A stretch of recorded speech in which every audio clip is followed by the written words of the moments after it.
London's Daily Telegraph, and a dozen others, sat a half-meter thick on the small end table to his left.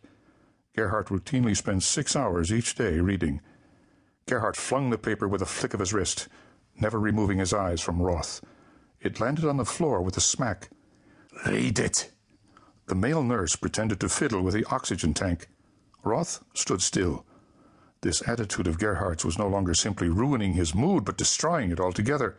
"I said, read it!" Roth calmly bent and picked up the paper. The Los Angeles Times was folded around an article in the Life section. Fortune goes to museum. Roth scanned the text. A wealthy woman, a Jew named Rachel Spritzer, 62 years of age, had died 3 days ago in Los Angeles. She'd been survived by no one and had donated her entire estate to the Los Angeles Museum of the Holocaust. So another Jew's dead. Roth lowered the paper. Your legacy lives on. His father clutched the arms of his chair. Read the rest. His chest sounded like a whistle. If Roth wasn't a master of his own impulses, he might have done something stupid, like kill the man.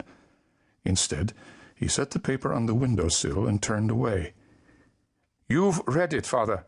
Tell me what it says. I have a 10 o'clock engagement. Cancel it. Roth walked to the bar. Control? Just tell me what has you so concerned. The stones of David have me concerned. Roth blinked. He poured a splash of cognac into a snifter. I'm finished chasing your ghosts. He swirled the brandy slowly before sipping it. If the stones still exist, we would have found them long ago. Gerhardt managed to stand, trembling from head to foot, red as a rooster around the neck. They have been found. Don't you know what that means? He launched into a coughing fit. Roth's pulse quickened a hair and then eased. If the man wasn't dying, he was losing his mind. Surely the stones hadn't been found after all this time.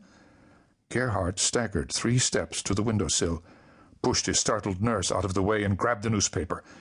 He leaned on the wall with one hand and held the paper up in the other. He threw the paper toward Roth. It fluttered noisily and landed on the black slab. Read it!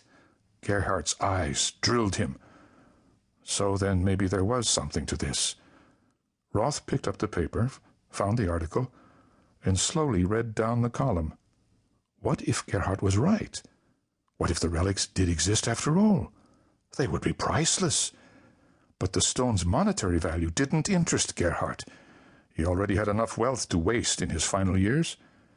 Gerhardt's obsession was for the journal that had gone missing with the stones, and Roth's obsession was for the power that had gone missing with the Jew who'd taken the journal. He had spent nearly 30 years tracking down innumerable leads, searching in vain. There was no telling how much wealth had been stripped from the Jews when Hitler had gathered them up and sent them to the camps. Much of the fortune had been confiscated by the Gestapo and recovered after the war. But a number of particularly valuable items, priceless relics that belonged in museums or in vaults, had disappeared. Some of those treasures could be found in this very house. But any well-heeled collector knew that the most valuable collection had vanished for good in 1945. The stones of David. One stunning item in Spritzer's collection is an extremely old golden medallion, better known as one of the 5 stones of David. According to legend, the medallions are the actual stones selected by David to kill the giant Goliath. The smooth stones were subsequently gilded and stamped with the Star of David.